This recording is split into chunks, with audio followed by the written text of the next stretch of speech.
In the light of recent events, very alarming events, the government is taking action to protect our duly elected president. The premeditated plot to assassinate the president, as declared by the self-confessed mastermind, will now face legal consequences. And we are tapping our law enforcement agents to investigate on the whereabouts and the identity of this person and or persons who may be plotting against the president. With me this afternoon is the head of the National Bureau of Investigation, who has primary jurisdiction to conduct an investigation whenever a threat to the presidency is made known. And we will use all the resources of government, all law enforcement agents, to find out the identity of this assassin and the legal consequences arising out of this criminal plot will be dealt with the full force of the law. So the NBI has done an initial investigation, and maybe we can report what we have validated with respect to the authenticity of the video, which was aired in many platforms in social media, to make sure that we are giving due process and we are ascertaining that the video is indeed genuine and the utterances of the Vice President. Mr. Director Santiago, can you kindly enlighten the group? Yes, ma'am. Good afternoon po sa inyo, sir. Alam niyo po, mandato ng sa NBI ng ating batas, Republic Act 10867, may primary jurisdiction po ang NBI to investigate threats on the President down to the Chief Justice. So, hindi po namin to tinetake lightly when we receive the video clips nung sinabi nga ni Vice President Sara, nagkunta ko agad kami ng investigation. First, I directed my cybercrime unit to investigate the authenticity of that video clip. So, my investigators found out that the clip is not AI generated, it is not deepfake, it is authentic. So the next step we do is to write yung platform, happen to be na yung FB, Facebook. So we requested na preservation ng clip. So the Facebook ay kinikip na ang video clip for future reference. Granted na po yung request namin na naka-save na po yun. Now, ang next step namin ngayon is dinedetermine namin whatever action, say criminal or whatever action that we will take against the Vice President, especially the person na sinasabi niya na inutusan na niya para ipapatay si President Marcos, the First Lady, and the Speaker.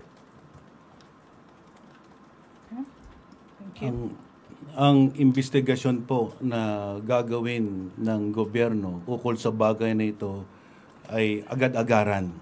Importante hong malaman kung ano ang mga naging hakbang para po kumuha ng serbisyo ng isang mamamatay tao na nagpaplano ng masamang balakin sa ating mahal na Pangulo.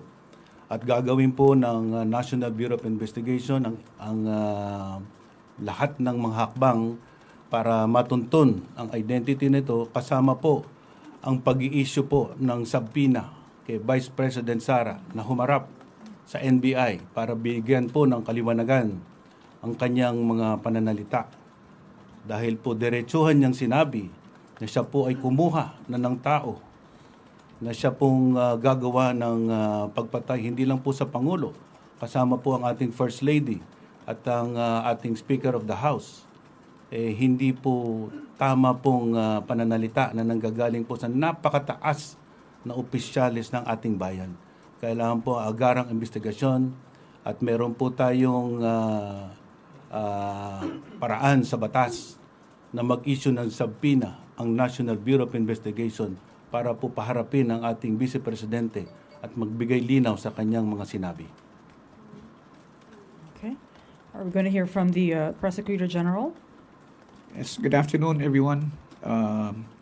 Well, to add to what Undersecretary Jesse Andres and Director Santiago said earlier, this is something that cannot be taken lightly. In light of the fact that the one who made those statements and made those utterances is the sitting Vice President. And the threat is directed against our Chief Executive, the wife, and the Speaker of the House. So as far as the Office of the Prosecutor General is concerned, the National Prosecution Service, we being part of the executive branch are mandated to closely work with the National Bureau of Investigation and other law enforcement agencies in making sure that whatever cases, case or cases may be filed later on are something which will be backed up and be supported by evidence. So we have been closely in coordination with the National Bureau of Investigation and with other agencies to ascertain who may be held liable. But I think the immediate threat right now, as mentioned by Undersecretary Andres, is to go after and try to track the assassin or assassins, because this is not something that you can just simply dismiss. Coming from a sitting vice president who is just an earshot from the presidency, if she decides to run, it is something na titingnan natin yung motivation. We have to look at the motive for doing it. But again, we have to look at all of these in the context of all the things that are going on and cannot simply isolate the situation to the statements that were made. So we have to be very careful in going over the events leading to the statements that were pronounced or made by the Vice President. Thank you. Now Dagdag ko lang. Ating pong alalahanin na kamakailan lang ay nagbigay din po ng pananalita ang ating Vice President na gusto niyang pugutan ng ulo ang ating Pangulo. Tinanggap po namin na salita yon in a metaphorical way.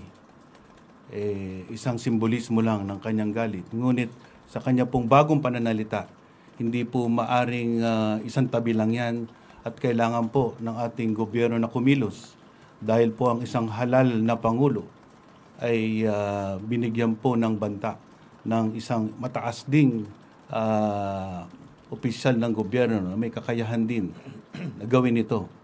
Kaya kami po, we are not leaving any stone unturned. We will take every effort to protect the President and to investigate everyone that could possibly be involved in this assassination plot of the three high-ranking officials of government. thank you. Let's open the floor to questions. First one is Chona Yu, People's Journal. Sir, yung subpoena, na-serve na po ba ito or kailan po ito sa-serve kay Vice President Duterte? Ngayon po ay ginagawa na naman at isa-serve na agad immediately. And then also, sir, yung kaso, anong pwedeng ikaso kay Vice President Duterte doon sa kanyang mga statement? Ang Vice Presidente po ay maraming posibleng legal liabilities sa kanya pong mga nagawang pananalita at mga aksyon na ginawa kasabay nito. Hindi po namin sinasara ang pinto sa mga malalaking kaso, ngunit ayon po sa due process, kailangan pong isaganap muna namin ang kumpletong investigasyon.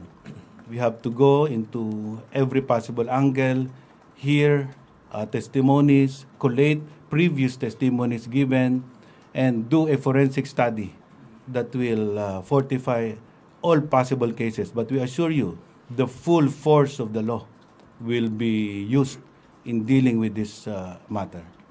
Sir, NBI, sir, may lead na po ba kayo sa assassins? Kung ano yung profile maybe or background? Actually, wala pa po. Yan ay malilinawan pagka pumunta sumagot sa subpoena namin si Vice President Sara at siya po magpaliwanag kung sino yun. Okay. Next question, Ivan Mayrina, GMA 7. Mike, please. Good afternoon. Yung pagtukoy ho natin sa assassin, assuming matukoy natin siya, ano ho magiging pananagutan niya sa batas kung wala pa namang nangyaring krimen? Marami pong legal liabilities ang tao, lalo na pag meron pong ma-establish na conspiracy to commit an attempt on the life of our chief executive. Right now, we are open to all possible crimes, and we are not looking at one particular offense, criminal offense. But as I said, definitely there will be criminal and other legal liabilities that will be enforced against the plotters and those who will execute it and those who took part in it. So we will complete the investigation, and definitely we will file the appropriate cases. But we will not identify the particular offense at this point in time. Earlier, the Vice President issued a statement saying that her statement was taken out of its logical context. Ano ho masasabi niyo doon? Well, as I said, gagawin po natin ang lahat ng isang patas at malawak na investigasyon. We will put into proper context her statements. But I simply recall that when she answered certain questions and she declared the plot to assassinate the president, she even immediately added, "This is no joke. This is no joke. I did it. And I wanted to make sure that this person will do it to its completion." And again, we will give the Vice President a chance to explain. But in your view, given that phrase, no joke, that she wasn't joking, that leaves no room for the statement to be taken out of context. Definitely, we will take it as a serious threat because it came from the mouth of the sitting Vice President. Thank you. Okay. Eden Santos, Net 25. Good afternoon po, sir. On the part of the Vice President naman po, meron po ba kayong information na meron ding threat sa buhay niya? Maybe we can ask the law enforcement agents to On the part of the NBI, hindi kami nakakatanggap ng any information regarding the threat on the life of the Vice President. Kaya po niya nasabi yon dahil parang gusto rin niyang protektahan yung sarili niya against naman po dun sa planong pagpapatay din sa kanya. Sort of. Wala po kayong ganong intelligence information? Wala po, sir. Ay, ma'am, wala po. Okay.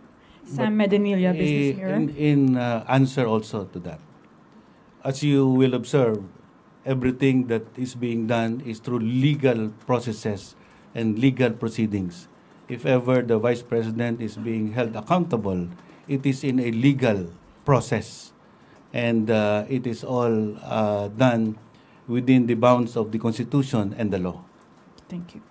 Sam Medinilla, Business Mirror. Tatanong ko lang po, can the Vice President face possible preventive suspension while the investigation is ongoing? First, the Vice President is not immune from suit. She can be the subject of any criminal, administrative case, and the Ombudsman also has authority to do its duty to discipline and to take necessary measures to deliver on its mandate as the investigator of all high-ranking government officials. So it is within the authority of the Ombudsman to act on this matter as well. Okay. Harley Valbuena, DZME. Good afternoon. For NBI po, sir, how soon can we expect an arrest or detention of someone over this matter? Because I remembered way back 2020, there was a teacher who randomly posted on social media, he offered 50 million pesos reward for anyone who can kill the then President Rodrigo Duterte. So I'm just curious, can we expect the same response over this matter? Yes, we are aware of that case. Actually, it is the NBI who arrested that person, Mr. Romel Mas. He is a school teacher who offered 50 million pesos to kill PRRD. Arestado agad siya, but then later parang hindi na, parang pinatawad na rin ni PRRD. This time, out of courtesy, masasabi natin, out of courtesy, due process, hindi po namin agad inaresto si Vice President dahil siya ay Vice President, napakataas na opisyal. So we are giving her chance, due process, to answer yung binibintang sa kanya. No, this is by way of subpoena, and we will ask her to appear before our office within 5 days from today. Appear siya sa amin, sagutin niya yung aming mga tanong para mabigyan ng pagkakataon ng ating Vice President